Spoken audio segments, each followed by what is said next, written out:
Alô mundo, que a paz esteja convosco. Olha nós de novo aqui para falar hoje sobre Atos dos Apóstolos, capítulo 3 e o verso de número 11. Na Bíblia que eu vou ler tem o título de Segundo Discurso de Pedro. A partir do verso 11, a palavra nos diz assim: O homem que fora curado não queria mais largar nem Pedro e nem João. E todo o povo correu para junto deles, nos corredores de Salomão, junto ao templo.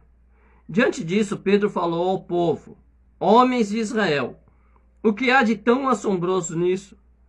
Por que nos olham como se nós houvéssemos feito esse paralítico andar por nosso próprio poder e por nossa própria força? Com esse milagre, o Deus de nossos antepassados, o Deus de Abraão, de Isaque e Jacó, glorificou seu filho Jesus. Aquele mesmo Jesus que vocês entregaram a Pilatos e o rejeitaram quando Pilatos quis dar-lhe a liberdade. Sim, vocês rejeitaram o santo e justo Jesus. Exigiram a liberdade de um assassino. Vocês mataram o autor da vida. Deus, porém, o fez ressurgir da morte. E disto nós somos testemunhas. Amém? Então Pedro, ele vai começar a falar, né, do milagre. Eles realizam lá o milagre do coxo, né, da Porta Formosa. E aí o paralítico entra atrás de Pedro e de João, que querem ali, né, quer ficar junto deles. Pense, se você vai num lugar, você vai numa igreja, né, é uma coisa mais comum hoje. E aí você recebe sua bênção lá, você encontra Deus nessa igreja, você quer continuar lá, não é verdade? Por exemplo, existem tantas igrejas hoje, né? Vamos pegar as famosas como referência pelo nome, não aqui em outra questão particular. Igreja Universal, Igreja Bola de Neve, Renascer em Cristo, Bíblica da Paz, Paz e Vida, Assembleia de Deus, Deus é Amor. Então você vai numa igreja e você recebe ali a bênção, a tendência é que você queira ficar ali. Esses homens curaram, Pedro e João curaram o paralítico. E ele quis ficar perto da pessoa que lhe fez o bem. Isso é uma coisa normal. Não era uma idolatria, né, na verdade. Mas aí Pedro, para acabar mesmo com essa situação de idolatria, Pedro já diz assim: o que vocês estão olhando assim assustado? Nunca vi um paralítico levantar? Nunca vi um morto ressuscitar? Nem parece que é cristão? Nem parece que é crente de verdade? Crente de verdade vive milagre assim como se faz uma refeição na hora do almoço. Não tem nada de... Nossa! O paralítico levantou. Levantou. Aquele homem que estava com câncer em estado terminal foi curado na oração. Foi curado na oração. Gente, eu tô pasmo. Que aquele possesso lá que ficava tacando pedra na minha casa hoje está liberto. Deus liberta também, não é? Mas olha o que Pedro vai dizer. Verso 12. Diante disso, Pedro falou ao povo: Homens de Israel, o que há de tão assombroso nisso? Porque olham como se nós houvéssemos curado esse homem de nós mesmos, com nossa força, com nosso poder. E aí eu quero que você pense nisso. Hoje, muita gente, né, não teria essa atitude. Hoje muita gente não tem essa atitude, não é? Eu me lembro que eu tive uma decepção muito grande com o líder de uma igreja. Eu não congregava lá, né? Nunca congreguei lá, mas eu sou devedor muito a essa igreja, porque na época da minha nova conversão eu ia muito me refugiar lá, não é? E aí eu li um banner, né, de propaganda dele, e aí estava escrito umas coisas assim que era mais glória do homem do que glória a Deus. E eu falei assim: puxa, que triste, né? Triste porque é uma pessoa que tanta gente confia e ele está fazendo isso, chamando para si a glória, chamando para si, né, o louvor. Quando na verdade, irmãos, o louvor é de Deus. Então hoje a gente vê, você quer ver uma frase muito comum de você ouvir no meio das igrejas evangélicas? Você vai num culto de festividade, né? Um culto de missão. Vamos supor, eu vou lá na Conchestina, foi agendado lá, no dia amanhã nós vamos fazer um culto de missão lá na Conchestina. Só que esse culto é feito uma vez a cada 2 meses. Então o que que eles fazem? Eles juntam a igreja, põem num projeto de oração lá, de orar um período, às vezes passam a semana orando sem intervalo, para que Deus possa levar pessoas não crentes e conversar com elas e falar com elas, ministrar a sua graça sobre elas. Eles saem para evangelizar, né? Evangelizam tudo lá, fazem um trabalho de porta a porta, de convite, passam lá, pegam as pessoas, levam para a igreja, e aí eu chego lá todo bonitão, falo 15 minutos, às vezes uma pregação que só faz barulho, que nem o sino que tine, e aí a alma aceita Jesus, e eu bato no peito assim, viu? Ganhei uma alma pro Senhor. Ganhou. Prega e ganho alma. E o trabalho da igreja? E a persistência. Será que foi você mesmo que ganhou a alma para Jesus? A gente poderia usar outros recursos para argumentar aqui. Mas isso é só para que você veja que às vezes a gente perde essa simplicidade de Pedro, essa humildade de Pedro e de João, não é? Que eles não querem se destacar, eles não querem ser o top. Eu acho que se houvesse internet naquele tempo, ele não ia querer estar em bannerzinho nenhum, não é? Porque na verdade para eles essas coisas eram pequenas, eles queriam glorificar a Deus. E é o que Pedro e João faz. Por que vocês estão olhando para nós como se nós tivéssemos feito? E aí ele vai dizer a razão da cura. Qual é a razão da cura? É porque Deus, com esse milagre, o Deus de nossos antepassados, o Deus de Abraão, de Isaac e de Jacó, né? É isso. Glorificou o seu filho Jesus, aquele Jesus que vocês mataram. Não é? Vocês sabem que há uma polêmica sobre isso. O Papa perdoou os judeus, se eu não estiver enganado, não é? E aí o outro vai e combate, enfim. Mas a verdade é o seguinte: para que os milagres existem? Por que Deus capacita o homem, deu autoridade ao homem para fazer milagre? Para que as pessoas possam se achegar a Deus, para que o nome de Jesus seja glorificado, não é? Então, não é por destaque de um ministério, não é por um destaque de um ministério pessoal, é para a obra de Deus, é para o reino de Deus ser estabelecido, não é? E nós somos meros instrumentos, irmãos, meros instrumentos. Você pode ter um currículo de 10 mil almas e 250 mil curas, você é só um instrumento, a glória ainda continua sendo para Deus. E de todo o meu coração, eu espero, eu sei que tem pessoas que são muito usadas por Deus, pessoas que têm um dom, né, de ministrar, que as pessoas não resistem, graças a Deus, a graça, a sabedoria que Deus dá aos homens, e aceitam Jesus, pessoas são curadas, pessoas são resgatadas de dependências, de situação de rua, e nós louvamos a Deus por essa obra. Mas a minha oração por você é que você se mantenha humilde, que você não deixe de reconhecer que tudo o que você pode fazer na obra de Deus é dom, é graça. E não é pelo seu poder, pela sua força, não é pela sua estratégia, pela faculdade administrativa que você tem, pelos cursos, né? Eu vi até outro dia um curso para pastor, eu não lembro se era para poder aprender a pregar. Como é que é um pastor que não sabe pregar, né? É meio difícil isso, mas... E aí na internet, né? Gente, é uma loucura, a internet é uma loucura. Então, não esqueça disso. É tudo para a glória de Deus, irmãos. Tudo para que o nome de Deus seja glorificado. E aí Pedro vai lembrar eles, né? Vocês acabaram trocando Jesus por um assassino. E Deus o ressuscitou, da qual nós somos testemunhas. Eu queria falar rapidinho dessa troca, né? A gente olha a situação dos judeus pedindo para que soltem Barrabás. Mas hoje, por exemplo, a igreja faz coisas bem semelhantes, irmãos, bem semelhantes, não é? A igreja segue líderes que não levam o nome de Jesus, que fazem coisas abomináveis até dentro dos seus templos, e muita gente segue esse tipo de pessoa, e a gente tem medo de falar, a ética não deixa eu falar o nome do cidadão, né? Uma hora eu perco a ética e eu falo. Mas a verdade é que nós estamos trocando, né? Nós trocamos a simplicidade do Evangelho pelos recursos tecnológicos. Essa multidão de gente pregando a Bíblia, ensinando a Bíblia e combatendo a Bíblia, isso tudo é vaidade, irmãos, não é? É vaidade. Eu não preciso criar um canal, eu não preciso estar na internet para falar do amor de Deus, para ser ungido por Deus, não é? Eu gosto de falar, por isso decidi fazer a live, não é? Mas na verdade, às vezes eu até paro e me questiono se é isso mesmo que Deus quer, não é? Porque é muito perigoso isso, né? Hoje eu estou aqui falando com vocês, às vezes entra 2, 3 pessoas e eu glorifico a Deus por isso. Não sei se as pessoas assistem depois. Eu vejo que às vezes umas pessoas entram e saem, não ouvem, não seguem. Mas eu só fico aqui porque eu acredito que seja o que Deus quer.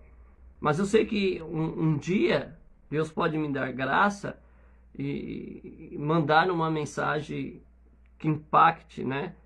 Que cause um resultado de conversão grande e que pessoas possam ficar agradecidos por isso e que aí os números comecem a aumentar e isso pode me envaidecer.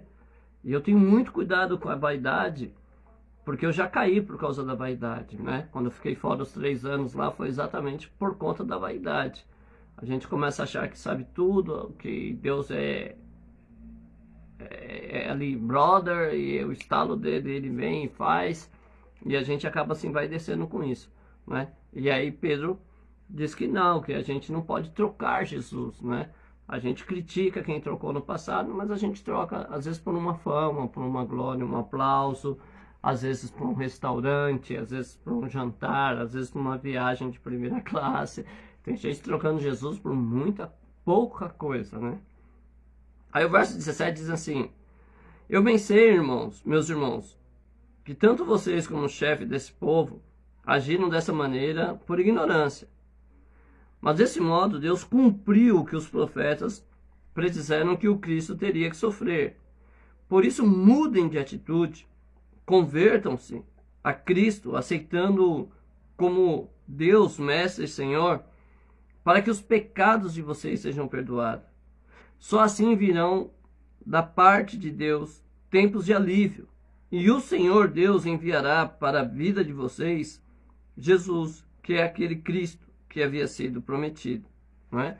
Então, entendamos isso também que Deus está falando agora, né? Pedro diz assim, ó, vocês agiram assim, e eu compreendo que haviam profecias que falavam sobre isso. É a mesma coisa que acontece nos dias de hoje, não é?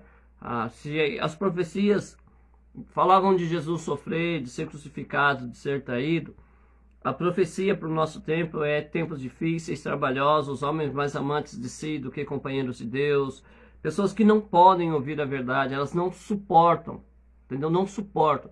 E dentro da igreja tem um monte de pessoa que, se você for ensinar a verdade, ela combate com você, ela não quer mudar, não é?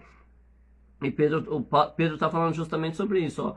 É assim para que se cumprissem as escrituras.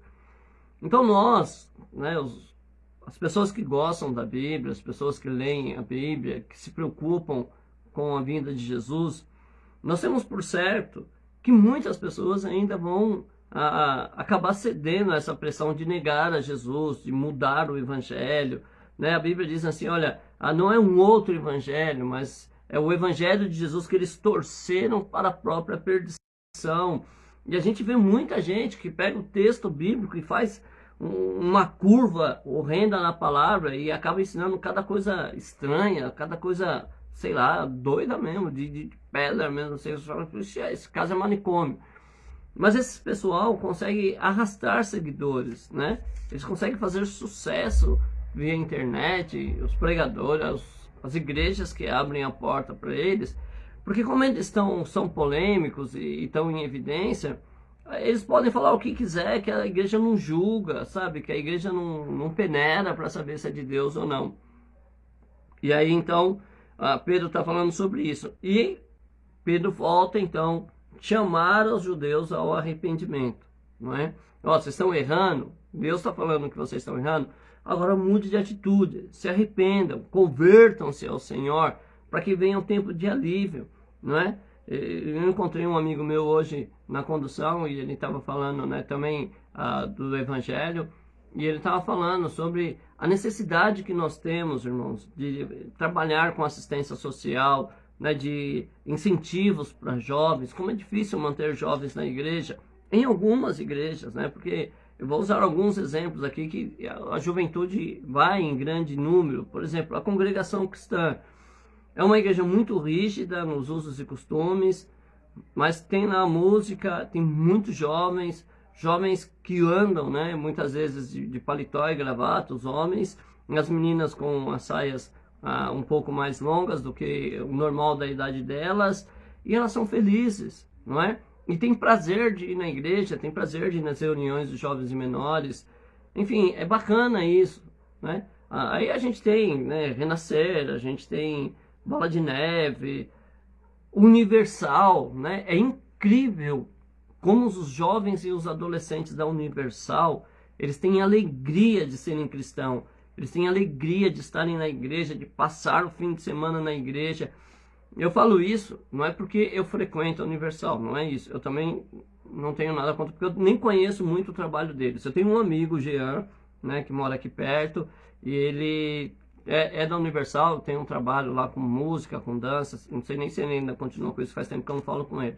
Mas quando eu conheci ele, tinha esse trabalho, e é um caminho, a música, dança, né, ali, né, eu já sei que, já soube de campeonatos de futebol que a Igreja Universal promoveu, né, para que os jovens pudessem ter um momento de lazer. Eu sei que eles fazem muita gincana, né, e eles têm todo um trabalho de evangelismo. Às vezes aqui, né, tem na minha casa aqui, tem 2 adolescentes jovens, agora jovens, né, mas tem um pessoalzinho da Universal que é da idade deles, e eles vêm aqui, eles marcam, encontram eles na rua, marcam de vir, vem buscar eles na porta, né. Aí, às vezes, o pentecostal se acha no direito de falar mal, né, da Igreja Universal, e ninguém, né, não estou escandalizando ninguém, nem condenando ninguém, mas todo mundo sabe que tem muita gente que fala mal da Universal. Mas o trabalho deles com jovem é admirável. Eu louvo a Deus pelo trabalho deles, não é?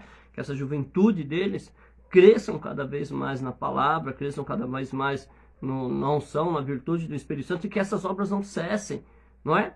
Porque às vezes eles estão alcançando pessoas, até de igrejas pentecostais, que pararam, que distanciaram, e a igreja não foi buscar. A igreja sequer liga, a igreja sequer faz uma visita. Sabe o que faz? Vira as costas, não é? Para quando vê, faz de conta que não conhece, não cumprimenta, né? Olha que coisa mais estranha, mas infelizmente na igreja evangélica acontece isso. Então, Pedro está chamando esse povo a se arrepender, a mudar de atitude. E a gente precisa disso. Então, mude. De repente você é crente, você está percebendo aí algumas necessidades, você tem um hábito, né? Sei lá, você percebe que esse hábito está te proibindo de fazer alguma coisa, né, na presença de Deus. Que você possa mudar, que você possa olhar para a Bíblia e colocar sua vida ali da forma que Deus quer usar, né? E uma coisa que eu achei muito bacana que esse meu amigo falou comigo hoje foi o seguinte: muitas vezes nós expulsamos os jovens da igreja com nossas condenações, com nossas padronizações, na verdade, quando na verdade Jesus quer atrair eles, né? Jesus quer trazer eles para a igreja. E tem muita coisa que a gente pode fazer saudável, não é? Saudável. Música, claro, a juventude gosta de música. Eu sou velho e gosto de música, a juventude gosta de música. Lazer, cultura, tudo isso seduz o jovem. Mas nas igrejas, principalmente as igrejas pentecostais, quase não tem nenhum trabalho que envolva isso. De repente você é líder de jovem e pode aí implantar aí. Eu tenho certeza que Deus vai te dar vitória. Verso 20. Só assim virão da parte de Deus tempos de refrigério. Por enquanto, Jesus deve permanecer no céu, até que Deus ponha todas as coisas em seu lugar. Essas são as profecias dos profetas que vieram há muito tempo. Moisés já dissera aos nossos antepassados: nosso Deus e Senhor fará aparecer entre os próprios irmãos de vocês um profeta, do mesmo modo que me enviou a vocês. Ouçam com atenção as mensagens que ele trouxer.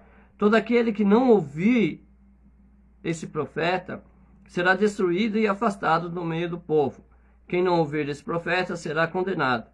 Por isso, a partir de então, começando por Samuel, todos os profetas predisseram os acontecimentos a respeito desses tempos sobre Jesus Cristo. nós temos, né, que lembrar de que as profecias falavam de Jesus, algumas das escrituras falam sobre a igreja, do pós a ressurreição do Senhor, do estabelecimento do reino de Deus, e nós temos o Novo Testamento para nos guiar, para nos conduzir. Deus, ele é amor, né? Mas não é só amor.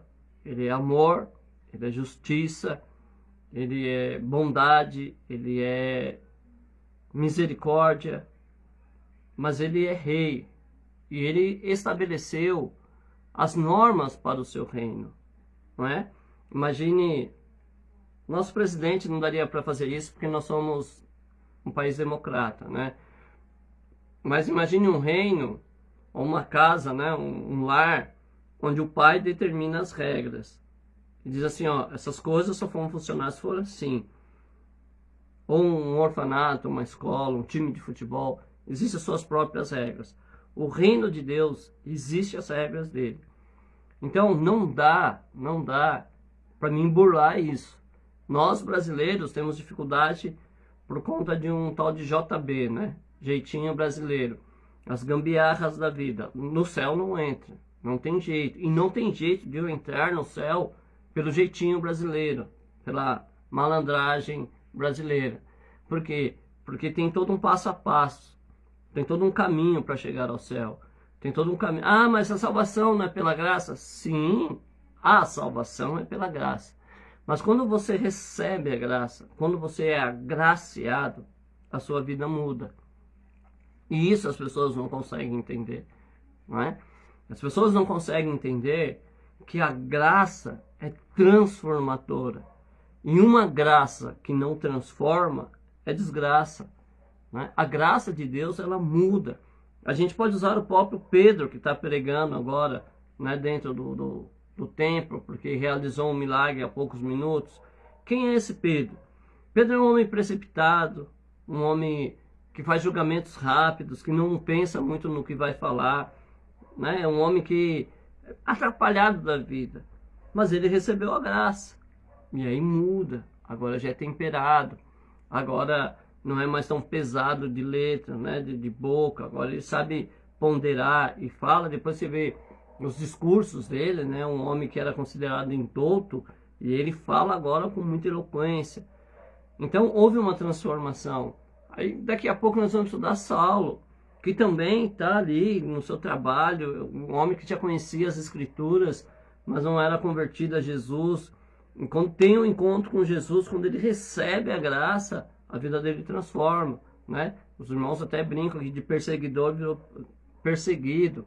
Aquele que gostava de aprisionar, levar os crentes cativos, agora está disposto a ser apedrejado, a apanhar, a ser mordido por víbora para pregar o evangelho. Então, há um passo a passo para entrar no céu. A graça não nos isenta da nossa responsabilidade como servo de Deus. A graça não é uma porta para a baderna, para que eu possa fazer tudo que vem na minha mente, tudo que vem no meu coração. Na verdade, nem as regras sociais me permitem fazer tudo que vem na minha mente. Porque tem coisa que vem na mente que eu quero fazer às vezes, ou que bate um desejo assim impossível que a gente tem que controlar, que nem a sociedade, mesmo sem o cristianismo, aceitaria, não é? Porque se você pegar, por exemplo, o crime organizado, tem regras. E você não pode chegar no crime organizado e fazer o que você quer. Por quê? Porque tem regras. Então, todos os lugares têm regra, assim como o reino do céu tem regras. Não é que Deus é injusto, e não é que Deus, como é que eu posso dizer assim, não nos ame.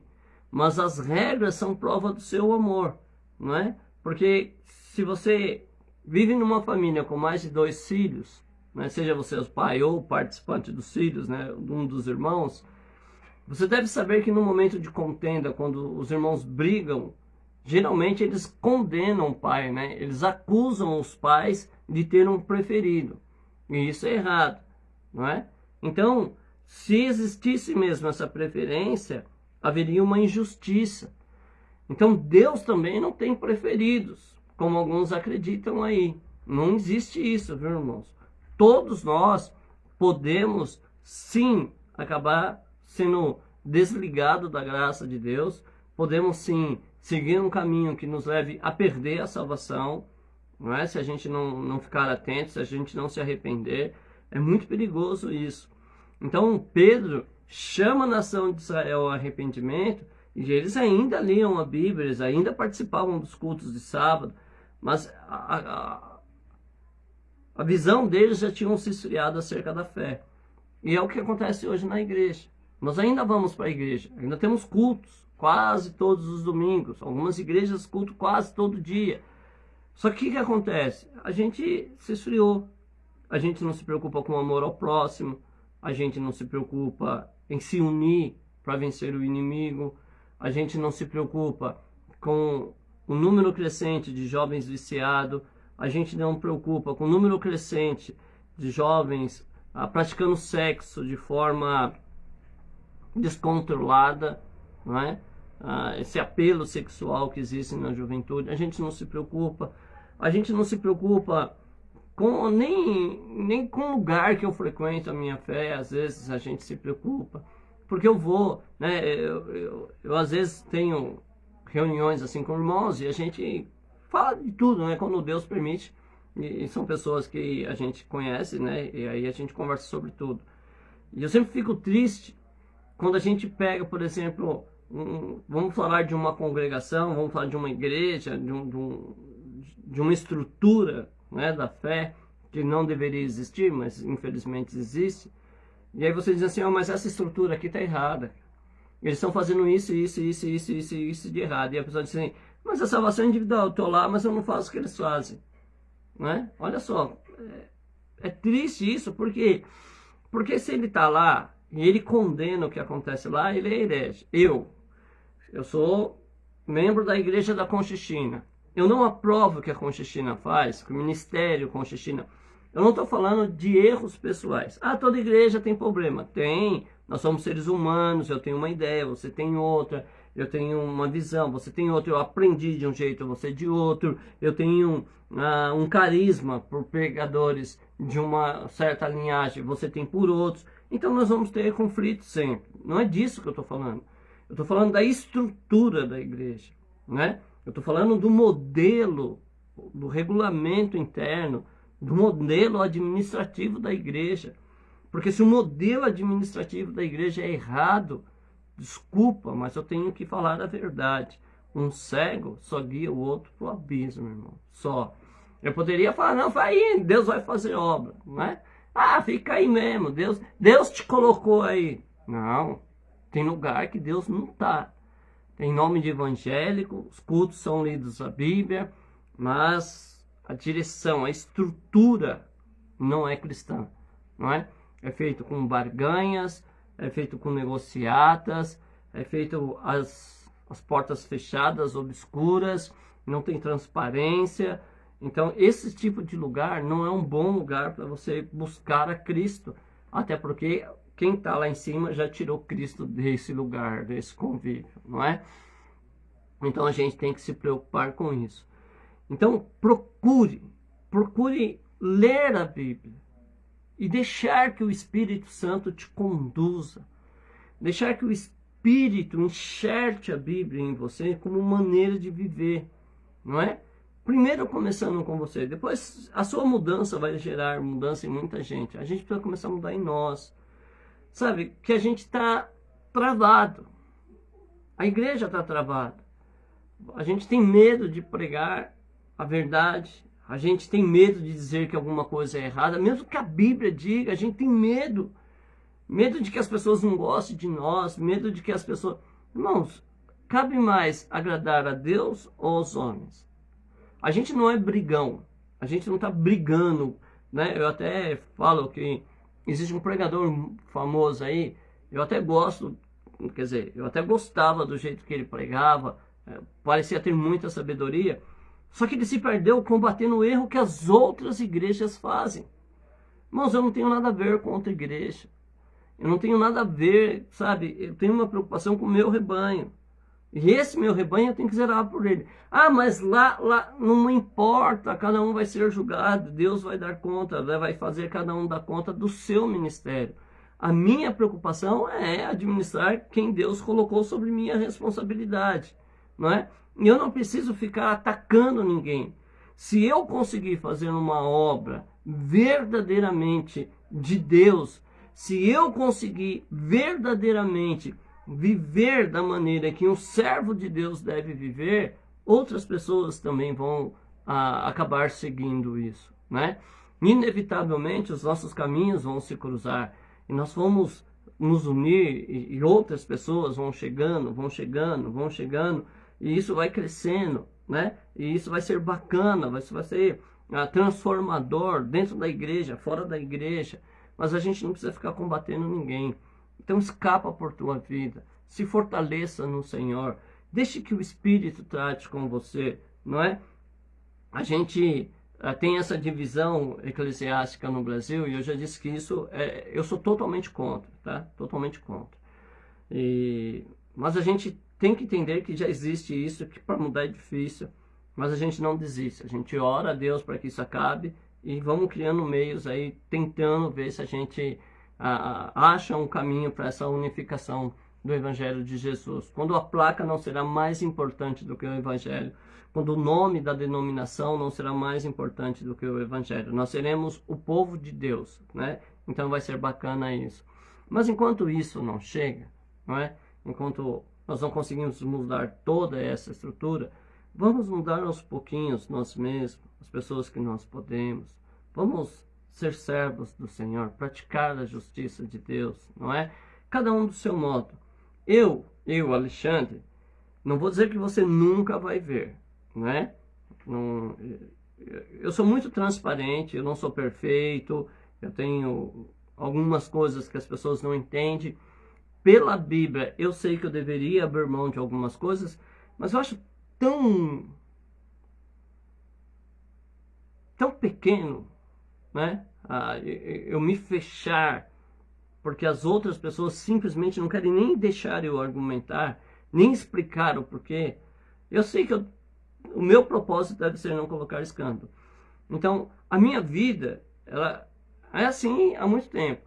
Por exemplo, eu não vou dizer que você nunca vai ver, tá? Mas vai ser difícil você me ver sem camisa, sem camiseta, né? Vai ser difícil, até porque em casa, né? Se vocês conhecem aqui, vocês podem perguntar para os meus filhos, para os meus vizinhos. Eu não fico sem camiseta nem dentro de casa. Não estou condenando quem fica, tá? Estou falando que é minha posição, é o meu jeito de ser. É muito difícil usar bermuda. Eu sei que no calor muita gente usa, né? E eu também não estou dizendo que é pecado, eu não sei que igreja você congrega, mas é difícil eu usar, né? E eu aprendi, né, há muito tempo atrás, algumas coisas sobre usos e costumes.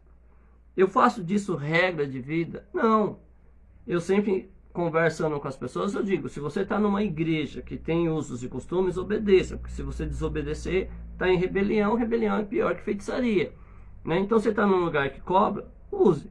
Você está num lugar que você tem liberdade, existem igrejas que permitem cortar cabelo, permite usar maquilagem, permite usar bijuterias, outras não permitem, né? Existem igrejas que as irmãs podem usar shorts, bermuda, enfim, existe uma diversidade de credos por aí. Se todos estão certos? Não, não estão todos certos. Apenas quem está certo é a Bíblia. Eu acho que nós precisamos todos reconhecer que somos errados, né? E aí vai ser o primeiro passo para a gente conseguir se unir. Mas o que eu quero que você entenda é que você tem que estar num lugar que você se sinta bem e que você possa ser você, né? Deus não quer que você seja a cópia de ninguém. Deus não quer que você seja sósia de ninguém. Deus quer que você seja você. Por que Deus te escolheu? Porque em você, na sua forma de viver, na sua forma de praticar o Evangelho, Deus pode manifestar poder e graça, né? Mas só da sua forma. Eu, por exemplo, eu admiro por demais alguns pregadores, né? E não é segredo nenhum que dentre os pregadores que eu admiro, 2 encabeçam a lista. Tem 2 pregadores brasileiros que eu sou muito, muito, muito apaixonado pelas pregações dele, né? Sou apaixonado pela forma com que eles conduzem a pregação, pela forma que falam da palavra de Deus, que é o Ricardo Godin e o Edson Rebustini. Eu acho que são dois grandes pregadores, né? E eu gosto muito de ouvir eles pregar. Eu ouço quase tudo. Se eu desse uma lista do que eu ouço, talvez você ia achar que eu pirei de vez. Mas eu acho que eu preciso ouvir muita forma de pensar para que eu possa construir a minha forma. Mas eu, por exemplo, eu não saberia ser como o Ricardo Godin. Eu o admiro pela inteligência, pela sabedoria, pela postura que ele tem, mas eu não sei se eu conseguiria ser como ele e nem como o Edson, né? Eu louvo a Deus pela vida deles, mas eu sou eu tenho o meu próprio jeito de ser. E eu acho que quanto mais eu conseguir ser, mais Deus vai poder me usar. Enquanto eu estiver querendo copiar os outros, já viu isso na igreja? O irmão tem um tique nervoso, vai pregar, aí amanhã a igreja está toda com tique, não é? Era o tique do irmão, é um tique nervoso que ele tem. Você não precisa copiar isso. Você não precisa copiar o gesto que o irmão faz, a entonação de voz que o irmão colocou, porque aquele jeito de pregar é mais sucinto, não é? Não precisa ficar usando palavras que você não conhece, como sucinto, que eu não sei nem o que é, não é? Eu quero agradecer o ensejo da oportunidade a mim conceder. Não seja você. Mas se você fala assim comumente no seu ciclo de amizade, continue. Mas para só agradar pessoas no altar, não, pare com isso. Isso é hipocrisia, não é? Então seja você. É a forma mais eficiente de conquistar a unção de Deus, a virtude de Deus. Pedro e João, não é? Eles confessam, não é de nós mesmos. Nós não curamos ele por nossas forças, por nossa virtude, nem pelo nosso poder. O poder é de Deus que ressuscitou. E eles assumem isso, não tem problema. Eu sou Pedro e João, nós continuamos sendo o mesmo. Mas nós temos Deus na nossa vida. E eu espero que você encontre Deus na sua vida. Eu espero que se alguma coisa está acontecendo, eu não estou afirmando que está, mas analisando a palavra, alguma coisa não está legal, não está fluindo pela palavra de Deus, mude, mude. Você tem um reino te esperando. Sobretudo, você tem um rei te esperando.